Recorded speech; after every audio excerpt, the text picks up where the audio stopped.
জানাজা করে দেন। বলছে হাল আলাহে দাইনুন, এর কি ঋণ আছে? ক্বালু নাআম, সাহাবীগণ বলছে হ্যাঁ। সাল্লি আলা সাহিবিকুম, রাসূল সাল্লাল্লাহু বলছেন ঋণ যেহেতু আছে তোমরাই করাও। ঋণগ্রস্ত ব্যক্তির জানাজা আমি করাবো না। শরীয়তে জানাজাই নাই, আর প্রায় এই সুদখোর হারামখোর হয়ে বসে আছে, ঋণগ্রস্ত হয়ে বসে আছে। মানে আপনি যে মারা যাবেন শরীয়তে আপনার জানাজার অনুমতিই নাই। আশ্চর্য একটা পাপ। 1 টাকা সুদের সাথে জড়িত থাকলে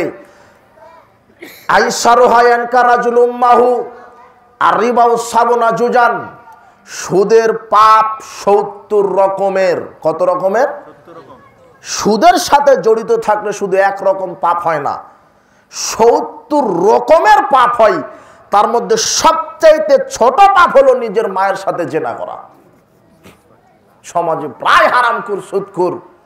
তো আমি বলছি যে পৃথিবীতে আশ্চর্য একটা পাপ আছে, যেই পাপ করলে মায়ের সাথে জেনা করার মতো পাপ হয়। কিন্তু আরেকটি হাদিস আমরা পেয়ে গেছি, হাদিসের সনদ সহিহ, তাবারানী মুজামুল কাবিরের 3345 নম্বর হাদিস।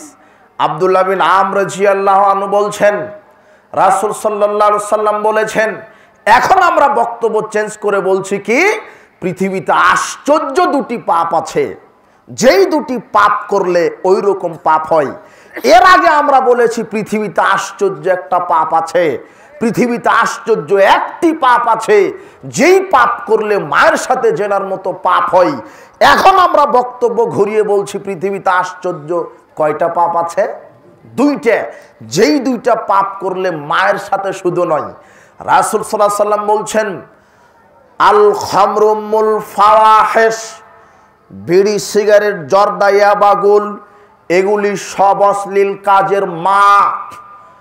ফামান শারেবাহা, যেই ব্যক্তি এই বিড়ি সিগারেট জর্দা ইয়াবাগুল সেবন করে, আকবার আল কাবাইর, সে বড় পাপী। ওয়াকালা উম্মিহি ওয়া খালাতিহি ওয়া আম্মাতাহি, যে ব্যক্তি বিড়ি সিগারেট জর্দাগুল যে কোনো কিছু ভক্ষণ করে সেবন করে, সে যেন তার মায়ের সাথে, ফুপুর সাথে, খালার সাথে জেনায় লিপ্ত থাকে। মানে সুদ খাওয়ার চাইতো মারাত্মক হলো বিড়ি সিগারেট খাওয়া। সুদ তো এমনিতেই হারাম, যার পরিণাম জাহান্নাম। সুদের সাথে জড়িত থাকলে শুধু জেনার পাপের ক্ষেত্রে শুধু মায়ের সাথে জেনা করার মতো পাপ হবে, বুঝেননি মনে হয়। কিন্তু খালার সাথে, ফুপুর সাথে জেনা করার মতো পাপ হবে না। কিন্তু মাদক সেবন করলে শুধু মায়ের সাথে নয়, আরো 2টা নারীর সাথে জেনার মতো পাপ হবে। 2টা নারী কি? খালা আর ফুপু। বুঝেননি মনে হয়। এটাই হলো মাদকতা। মদখুর এত খারাপ। আবু হুরায়রা রাদিয়াল্লাহু আনহু বলেন, রাসূল সাল্লাল্লাহু আলাইহি ওয়াসাল্লাম বলেছেন, মুদমিনুল খামর কাআবিদি ওয়াসানিন, সর্বদা মদ পানকারীর অপরাধ মূর্তি পূজার নাই। যারা মূর্তি পূজা করে যেই কাবিরা গুনাহ হচ্ছে, মদ পান করলে মূর্তি পূজার মতো পাপ হয়। উসমান রাদিয়াল্লাহু আনহু বলছেন, রাসূল সাল্লাল্লাহু আলাইহি ওয়াসাল্লাম বলেছেন, ইজতানিবুল খামরা, তোমরা মদ পান করা থেকে বিরত থাকো। ফাইন্নাহা উম্মুল খাবায়েশ, সব পাপের মা হলো মদ পান করা। ফামান লাম ইয়াস্তানিবহা, যে ব্যক্তি মদ পান করা থেকে বিরত থাকবে না, ফাকাদ আসাল্লাহ রাসূলাহু, সে আল্লাহ এবং তার রাসূলের নাফরমানি করবে। ওয়াস্তাল হাক্কাল আযাবা বিমাসিয়াতিল্লাহি ওয়া রাসূলিহি, আল্লাহ এবং তার রাসূলের নাফরমানি করার কারণে বিচারের মাঠে জাহান্নামীদের মধ্যে শাস্তির হকদার হবে। রাসূল সাল্লাল্লাহু আলাইহি সাল্লাম বলছেন, যেই ব্যক্তি মদ পান করবে সে বিচারের মাঠে শাস্তির হকদার হবে। আল্লাহ সুবহানাহু ওয়া তাআলা বলছেন, ওয়া মা ইয়াসিল্লাহু ওয়া রাসূলাহু ওয়া ইয়াতাআদ্দা হুদুদাহু ইউদখিলহু নারান খালিদান ফিহা ওয়া লাহু আযাবুম মুহিন, যারা আমার নাফরমানি করে আমি তাদেরকে জাহান্নামে দিব সেখানে যুগ যুগ ধরে থাকবে, তার জন্য রয়েছে কঠিন পীড়াদায়ক শাস্তি।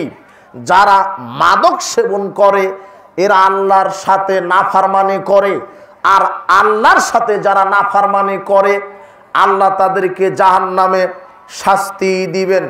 আব্দুল্লাহ বিন ওমর রাদিয়াল্লাহু আনহু বলেন, রাসূল সাল্লাল্লাহু আলাইহি ওয়াসাল্লাম বলেছেন, কুল্লু মুসকিরিন খামরুন, প্রত্যেক নেশাদার দ্রব্য হারাম, প্রত্যেক নেশাদার দ্রব্যই মদ। কুল্লু খামরিন হারাম, প্রত্যেক হারাম বস্তুটাই মদ। প্রত্যেক নেশাদার দ্রব্য মদ, আর প্রত্যেক মদ হলো হারাম। ফামান শারবাল খামরা ফিদ দুনিয়া, যে ব্যক্তি দুনিয়াতে মদ পান করবে, ও মাতা, এরপরে মারা যাবে, ওয়ালাম ইয়াতুব মিনহা ওয়া হুয়া মুদমিনুহা, যারা তওবা ছাড়াই মারা যাবে, লাম ইয়াশরাবহা ফিল আখিরা, তারা জান্নাতে যেতে পারবে না, তারা জান্নাতের সুমিষ্ট পানীয় খেতে পারবে না। আর জাবের রাদিয়াল্লাহু আনহু বলছেন, রাসূল সাল্লাল্লাহু আলাইহি ওয়াসাল্লাম বলেছেন, ইন্না আলাল্লাহি আহাদান লিমান শারাবাল মুসকিরা, যারা নিয়মিত মদ পান করে আল্লাহ তাদের উপরে ওয়াদা রেখেছেন। আল্লাহ ওয়াদা করেছেন যারা নিয়মিত মদ পান করবে, আইয়াসকিয়াহুল্লাহু ফিতিনাতিল খাওয়াল ইয়াউমাল কিয়ামা, আল্লাহ ওয়াদা করেছেন যারা নিয়মিত মদ পান করবে আল্লাহ তাদেরকে জাহান্নামে তিনাতুল খাওয়াল পান করাবেন। সাহাবীগণ জিজ্ঞাসা করলেন, ও মা তিনাতুল খাওয়াল, তিনাতুল খাওয়াল কি জিনিস? রাসূল সাল্লাল্লাহু আলাইহি ওয়াসাল্লাম বললেন, আরাকু আহলিন নার আওসারাতু আহলিন নার, তিনাতুল খাওয়াল হলো যারা চিরস্থায়ী জাহান্নামে যাবে, তাদের শরীর থেকে রক্তপুঞ্জ মিশ্রিত গলিত দুর্গন্ধযুক্ত গরম তরল পদার্থ, যেগুলি এই পুঁজ রক্তপুঞ্জ মিশ্রিত গরম তরল পদার্থ এই হারামখুর, এই বিড়ি সিগারেট ইয়াবাখুর, এই মদখুরকে আল্লাহ জাহান্নামে খাওয়াবেন। কত নিকৃষ্ট খাবার! দুনিয়াতে নিকৃষ্ট খাবারের মধ্যে এই মাদকতাগুলি নিকৃষ্ট খাবার, ঠিক পরকালে জাহান্নামীদের যত নিকৃষ্ট খাবার আছে এর মধ্যে নিকৃষ্ট খাবার জাহান্নামীদের শরীর থেকেই গলে পড়া দুর্গন্ধযুক্ত গরম পুঁজ মিশ্রিত গরম তরল পদার্থ, যেগুলি মদখুরদেরকে আল্লাহ খাওয়াবেন।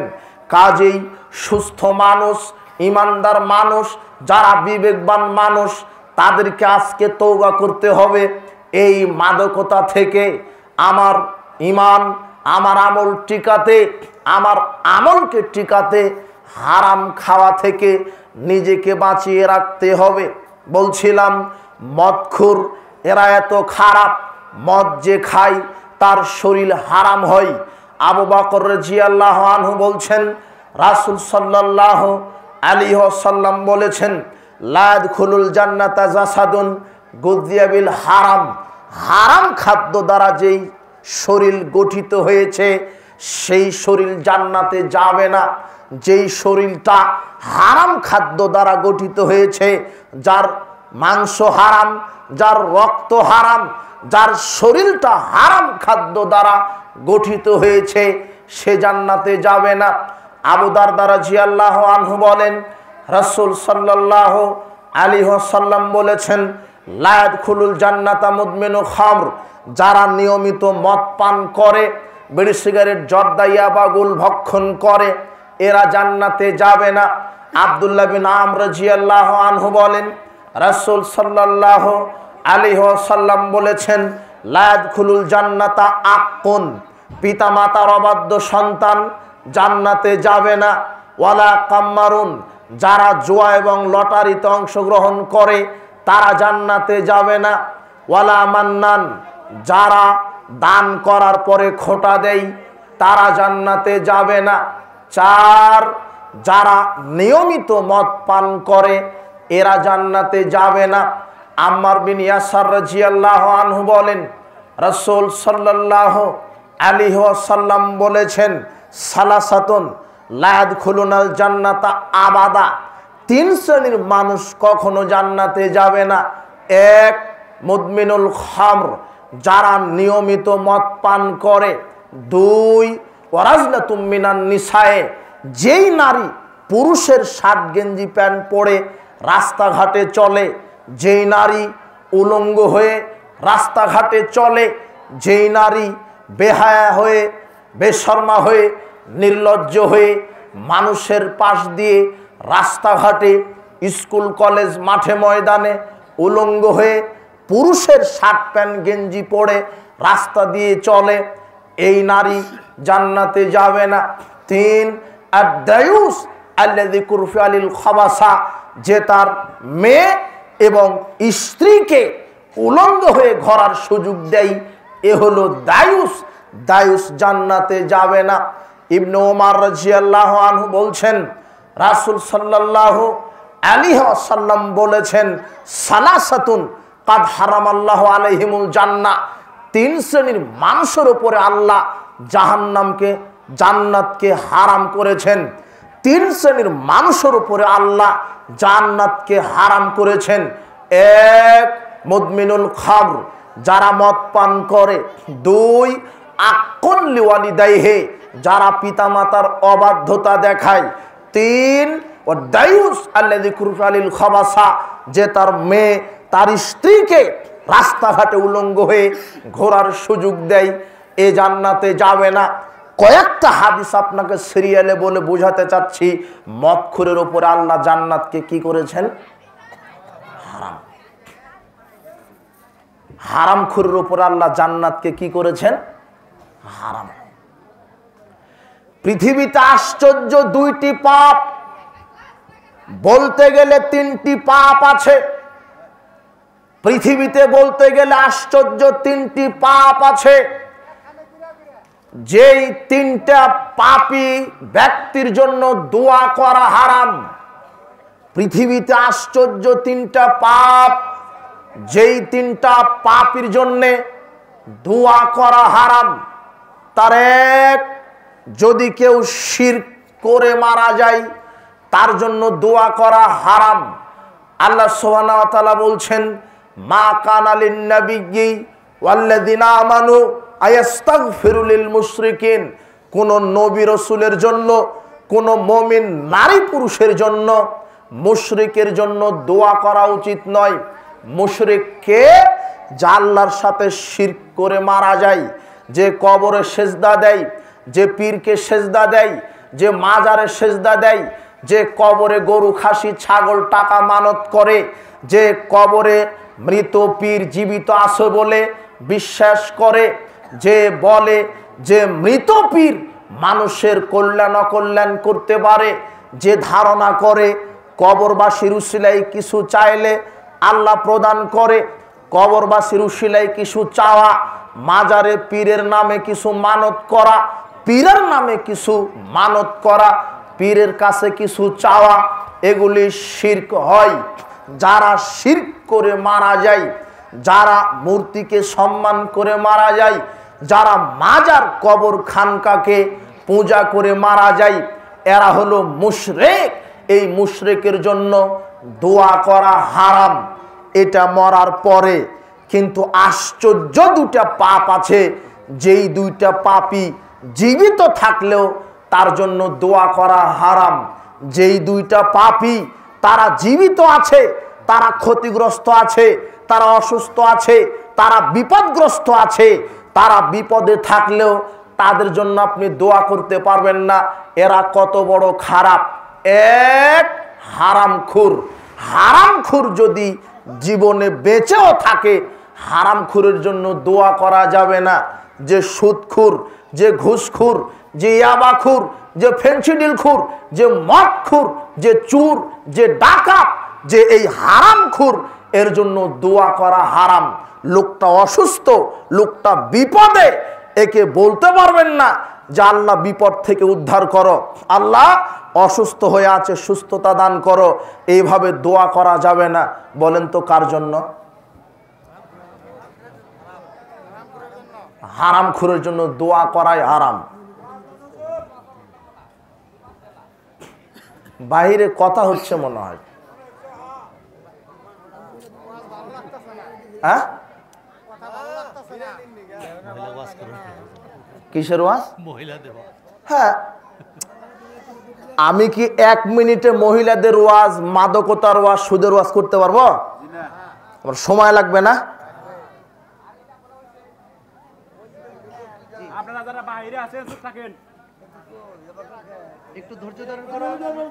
আমি বলছি 2 শ্রেণীর মানুষের জন্য দোয়া করাই হারাম।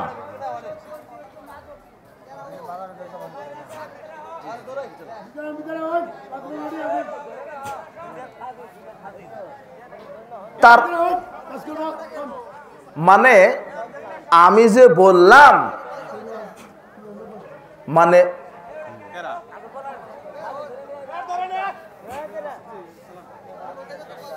গরুর হোশ আছে, আরে মানুষের কি নাই? হোশ নাই। আমি যে বললাম যে দায়ুসের জন্য জান্নাত হারাম, দায়ুস কে? যার বউ বেটি উলঙ্গ হয়ে ঘুরে। তো এখানে একটা মহিলার ওয়াজ হয়ে গেল না?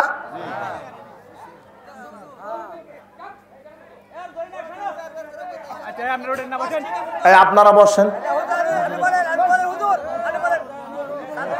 ও আচ্ছা, সুর দিয়ে ওয়াজ করা লাগবে নাকি? তো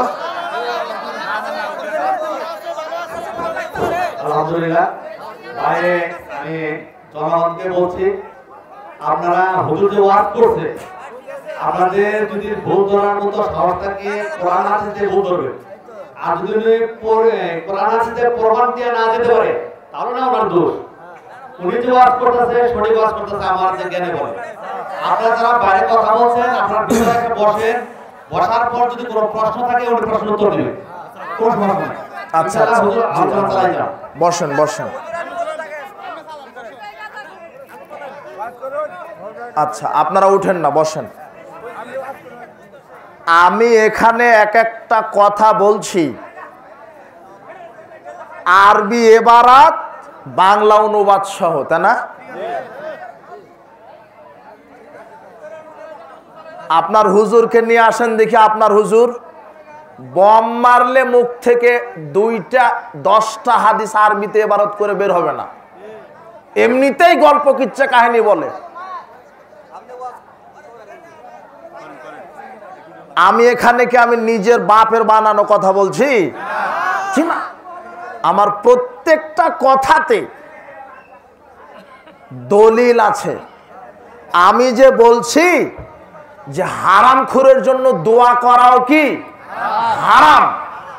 এই বিড়িখোর, সিগারেটখোর, ইয়াবাখোর, জর্দাখোর, গাঁজাখোর, বিড়িখোর, সিগারেটখোর, এই ঘুষখোর, সুদখোরের জন্য দোয়া করা কি হারাম। এর এরপরে দলিল আছে, শরীয়ত আপনি বুঝেন। সহিহ মুসলিম খুলেন, 423 নম্বর হাদিস, দলিল লিখে নেন। সহিহ মুসলিমের 423 নম্বর হাদিস, আব্দুল্লাহ বিন ওমর রাদিয়াল্লাহু আনহু ইবনে আমেরকে দেখতে গেছে। আমি বললাম যে একটা লোক অসুস্থ আছে, বিপদগ্রস্ত আছে, ওই অসুস্থ বিপদগ্রস্ত লোক যদি হারামখোর হয়, তার জন্য দোয়া করা কি হারাম। আর দলিল কি? সহিহ মুসলিমের 423 নম্বর হাদিস। ইবনে ওমর ইবনে আমেরকে দেখতে গেছে। ইবনে আমের ছিল অসুস্থ, বিপদগ্রস্ত। যখনই ইবনে আমেরকে দেখতে গেছে উমারের ছেলে আব্দুল্লাহ, তখন ইবনে আমের বলছে, আলা তাদউল্লাহ আলী, হে ইবনে উমার, তুমি আমার জন্য আল্লাহর কাছে একটু দোয়া করো, আমি অসুস্থ, আমি বিপদগ্রস্ত। তখন আব্দুল্লাহ বিন উমার জবাব দিচ্ছে, শোনেন, লা তুকবালু সালাতুম বিগায়রি তুহুর, ওযু ছাড়া আল্লাহ সালাত কবুল করেন না। ওয়ালা সাদাকাতুন মিন গুলুল, হারাম টাকা পয়সা দান করলে আল্লাহ কবুল করেন না। ওয়া কুনতা আলাল বাসরা, আর আপনি তো ছিলেন বসরার, সিরিয়ার বসরার গভর্নর, আপনি তো ছিলেন সিরিয়ার বসরার এমপি, আপনি তো ছিলেন সিরিয়ার বসরার মন্ত্রী, আর আপনি মন্ত্রী থাকা অবস্থায় জনগণের 1000 কোটি টাকা গম ভুট্টা দুর্নীতি করেছেন। আপনি দুর্নীতিবাজ, আপনি চোর, আপনি রাষ্ট্রীয় কোষাগার থেকে সম্পদ আত্মসাৎ করেছেন, কাজে আপনার জন্য কোনো দোয়া চলবে না। দলিল পেলেন? হাদিস মুসলিম। হারামখোরের জন্য দোয়া করা কি হারাম। একটা দোয়া চলবে, শুধু একটা, কি? আল্লাহ এই হারামখোরকে তুমি হেদায়াত দান করো। কিন্তু বলতে পারবেন না যে বিড়িখোর, ইয়াবাখোর, ঘুষখোর, সুদখোর, এই মদখোর, এদেরকে বলতে পারবেন না আল্লাহ ওকে সুস্থ করে দাও, ওকে ক্ষমা করো, ওর উপরে বরকত নাজিল করো, ওর উপরে রহম করো। এইভাবে দোয়া করা কি হারাম। শুধু বলতে পারবেন আল্লাহ হেদায়েত দান করো। বুঝেছেন? বলছিলাম দুই শ্রেণীর পাপী আছে, এরা খুবই খারাপ। দুই শ্রেণীর পাপী আছে, এরা খুবই খারাপ। জীবিত আছে নগদ বিপদে, তারপরে এদের জন্য দোয়া করা যাবে না। তার একটা হলো হারামখোর, দুই পতিতালয়ের নারী, উলঙ্গ নারী, বেহায়া বেশরমা নারী, যারা রাস্তাঘাটে উলঙ্গ হয়ে ঘুরে, যারা হাজারো লক্ষ কোটি যুবকের ঈমান নষ্ট করে, যারা বেহায়া বেশরমা হয়ে ঘুরে, এই উলঙ্গ নারীর উপরে দেখলেই রাসূল সাল্লাল্লাহু আলাইহি ওয়াসাল্লাম বলেছেন তোমরা লানত করো, কোনো দোয়া চলবে না। আল্লাহ সুবহানাহু ওয়া তাআলা বলছেন অকরনা ফি বুয়ুতিকুন্না ওয়ালা তাবাররাজনা তাবাররুজাল জাহিলিয়াতিল উলা, হে মুসলিম মহিলাগণ তোমরা বাড়িতে পড়ে থাকো জাহিলি যুগের মতো, বর্বরতার মতো, অসভ্য যুগের মতো, নষ্ট যুগের মতো। তোমরা এই জাহেলি কাফের মুশরিক মহিলাদের মতো রাস্তাঘাটে বেপর্দা বেহায়া প্রদর্শনী দিয়ে চলাফেরা করো না। আল্লাহ সুবহানাহু ওয়া তাআলা নারীদের উপরে পর্দার বিধানকে ফরজ করে দিয়েছেন। যারা পর্দাকে মানে না, যারা বেহাই বেশরমা হয়ে রাস্তাঘাটে চলে, এরা জান্নাতে যাবে না, এদের জন্য দোয়া করা যাবে না। আবু হুরায়রা রাদিয়াল্লাহু আনহু বলেন রাসূল সাল্লাল্লাহু আলাইহি ওয়াসাল্লাম বলেছেন সিনফান মিন আহলিন নার, দুই শ্রেণীর মানুষ জাহান্নামে যাবে, লাম আরাহুমা, আমি তাদেরকে দেখিনি। কাওমুন মাহুম সিয়াতুন কাজনাবিল বাকারে, এক শ্রেণীর মানুষের হাতে থাকবে লাঠি, ইয়াদরিবুনা বিহান নাস, যারা মানুষকে পিটাবে। ওয়া নিসাউন কাসিয়াতুন আরিয়াতুন, আরেক সম্প্রদায় হলো মহিলাগণ যারা কাপড় পরে থাকবে উলঙ্গ। আমরা জানি কাপড় না থাকলে উলঙ্গ হয়, কিন্তু রাসূল সাল্লাল্লাহু আলাইহি ওয়াসাল্লাম বললেন কাপড় পরার পরেও কি থাকবে? উলঙ্গ। তার মানে কিছু নারী জাতি এমন পোশাক পরবে, তার প্রমাণ আজকের স্কুল কলেজ বিশ্ববিদ্যালয়ের এই ল্যাংটা মেয়েরা, এরা এমন পোশাক পরে, এদের বুক কেমন, পিছন কেমন, এমন কি বুরখার নামে শয়তানি টাইট ফিট আটো সাটো বুরখা পরে। যেই মহিলাকে দেখলে বোঝা যায় মহিলার ওজন কত হবে, মহিলার বুক কেমন, পিছন কেমন। এগুলি বুরখা পরা হারাম। বুরখা পরতে হবে, পোশাক পরতে হবে। শরীয়তে বুরখা পরা বাধ্যতা নয়, শরীয়তে এমন পোশাক পরতে হবে যেই পোশাকটা পরলে পরপুরুষের চোখে নিজের শরীর প্রকট হয়ে না ওঠে। পোশাক পরার উদ্দেশ্য হবে শরীরকে আবরণের মধ্যে ঢেকে রাখা, শরীরকে ঢেকে রাখা, শরীরের গোপন অঙ্গগুলিকে ঢেকে রাখা। আপনি, আপনার স্ত্রী, আপনার মেয়ে এমন পোশাক পরে যেই পোশাক পরার কারণে শরীরের অঙ্গগুলি আরো ভালোভাবে বোঝা যায়, এই পোশাক পরা হারাম। শরীয়তে ইসলামে লেবাসের মূলনীতি কি হবে? এক, ঢিলা ঢালা এক কালারের শালীন বোরখা। দুই, পোশাক পরার উদ্দেশ্য হবে শরীর যেন ঢেকে থাকে। তিন, পোশাকটা এমন হতে হবে যেন কাফের মুশরিকদের সাদৃশ্যতার মতো না হয়। চার, এমন পোশাক পরতে হবে যাতে অহংকার না আসে।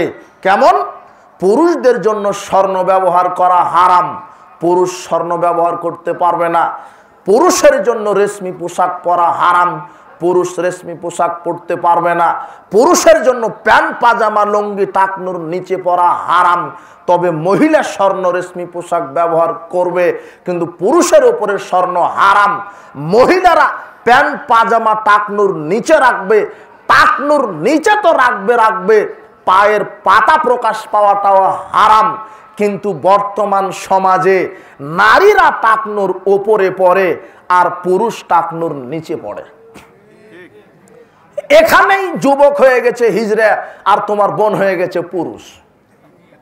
তোমার বোন পাজামা প্লাজোটা টাকনুর উপরে পড়েছে, দেখো একেবারে নলার অর্ধেক, একেবারে সাদা উরু রানটা এরকম মোটা হয়ে আছে, যাই দেখে তাই ধর্ষণ করতে চায়। বুঝনি মনে হয় তুমি? তোমার বোনকে যাই দেখে তাই কি করতে চায়? ধর্ষণ করতে চায়। আর তোমার বোন ওই দেহ বিক্রি করার জন্যেই রেল লাইনে যায়, 31st নাইটে যায়, বিশ্ব লুচ্চা দিবস পালন করতে যায়। তোমার বাপ দাদার আমলে তোমার নানি, তোমার ফুফু, তোমার মা বোরখা পরতো যাতে নিজের শরীর ইজ্জত টিকে থাকে। আর এখন মুসলিম জাতিতে কিছু বোরখা পরা এই লেটেস্ট নারী বের হয়েছে, এরা বোরখাই পরে বেশ্যাগিরি করার জন্য। গোপনে দেখেন না আপনার মেয়েটা চলে গেছে রেল লাইনে, পার্কে, ওই বয়ফ্রেন্ডের সাথে। কার সাথে? হাত মোজা, পা মোজা, নেকাব পড়ে গেছে। কেন? ওকে যেন, ওকে কেউ যেন চিনতে না পারে, ওর বাপ ওর ভাই যেন চিনতে না পারে। মানে বোরখা পরে শয়তানি।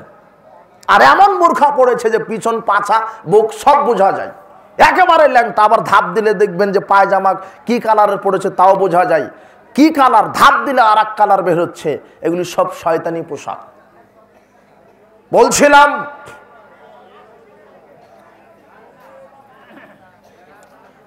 রাসূল সাল্লাল্লাহু আলাইহি ওয়াসাল্লাম বলছেন, দুই শ্রেণীর মানুষ জান্নাতে যাবে না, যারা লাঠি দিয়ে মানুষকে পিটায়। দুই, যেই নারী পোশাক পরে উলঙ্গ পোশাক, যেই নারী পোশাক পরে উলঙ্গ পোশাক, পোশাকের মূলনীতিতে বলা হয়েছে ঢিলা ঢালা এক কালারের শালীন পোশাক পরবে, এমন পোশাক পরবে ইহুদি খ্রিস্টানের সাদৃশ্য হওয়া যাবে না। এমন পোশাক পরতে হবে যাতে শরীর মানুষের চোখে প্রকট না হয়ে ওঠে। এমন পোশাক পরতে হবে যাতে করে প্যান্ট পাজামা পুরুষের টাকনুর নিচে না নামে আর মহিলার ওপরে না নামে। এমন পোশাক পরতে হবে যেটা শরীয়ত আমাদের জন্য বলে দিয়েছে। শোনেন, আবু হুরায়রা রাদিয়াল্লাহু আনহু বলেন, রাসূল সাল্লাল্লাহু আলাইহি ওয়াসাল্লাম বলেছেন, সালাসাতুন লা ইউকাল্লিমুহুমুল্লাহু ইয়াওমাল কিয়ামা ওয়া লা ইউযাক্কিহিম ওয়া লা ইয়ানজুরু ইলাইহিম ওয়া লাহুম আযাবুন আলীম। তিন শ্রেণীর মানুষ আছে যাদের সাথে আল্লাহ বিচারের মাঠে কথা বলবেন না, তাদের পাপ থেকে পবিত্র করবেন না, যাদের দিকে দয়ার দৃষ্টিতে তাকাবেন না, যাদের জন্য রয়েছে কঠিন পীড়াদায়ক শাস্তি। শোনেন, রাসূল সাল্লাল্লাহু আলাইহি ওয়াসাল্লাম বলছেন, তিন শ্রেণীর মানুষ, এরা এত বড় পাপী যাদের সাথে আল্লাহ কথা বলবেন না, যাদের দিকে আল্লাহ তাকাবেন না, যাদের পাপ পবিত্র করবেন না, যাদের জন্য পীড়াদায়ক শাস্তি। এক, আল মুসবিল, যেই পুরুষের প্যান্ট পাজামা লুঙ্গি টাকনুর নিচে পড়ে সেই পুরুষের দিকে আল্লাহ বিচার মাঠে তাকাবেন না, তাদের পাপ ক্ষমা করবেন না, তাদের জন্য রয়েছে কঠিন পীড়াদায়ক শাস্তি। দুই, ওয়াল মান্নান, যারা দান করার পরে খোটা দেয় তাদের পাপ পবিত্র হবে না, তাদের দিকে আল্লাহ তাকাবেন না। তিন, বিল হালাফিল কাযিব, যারা মিথ্যা কথায় ব্যবসা করে, মিথ্যা কসমে যারা প্রতারণা করে, যারা খাদ্যে ভেজাল দেয়, যারা মজুদদারিতা করে, বেশি দামের আশায় খাদ্যকে মজুদ রেখে নষ্ট করে, বেশি দামের আশায় যারা মজুদদারিতা করে, যারা খাদ্যে ভেজাল দেয়, যারা ওজনে কম দেয়, যারা সিন্ডিকেট করে, যারা মিথ্যা কসমের ভিত্তিতে ব্যবসা করে, এদের পাপ ক্ষমা হবে না, এদের দিকে আল্লাহ তাকাবেন না, এদের জন্য রয়েছে কঠিন পীড়াদায়ক শাস্তি। আবু হুরায়রা রাদিয়াল্লাহু আনহু বলেন, রাসূল সাল্লাল্লাহু আলাইহি ওয়াসাল্লাম বলেছেন, সালাসাতুন লা ইউকাল্লিমুহুল্লাহু ইয়াওমাল কিয়ামা ওয়া লা ইউযাক্কিহিম ওয়া লা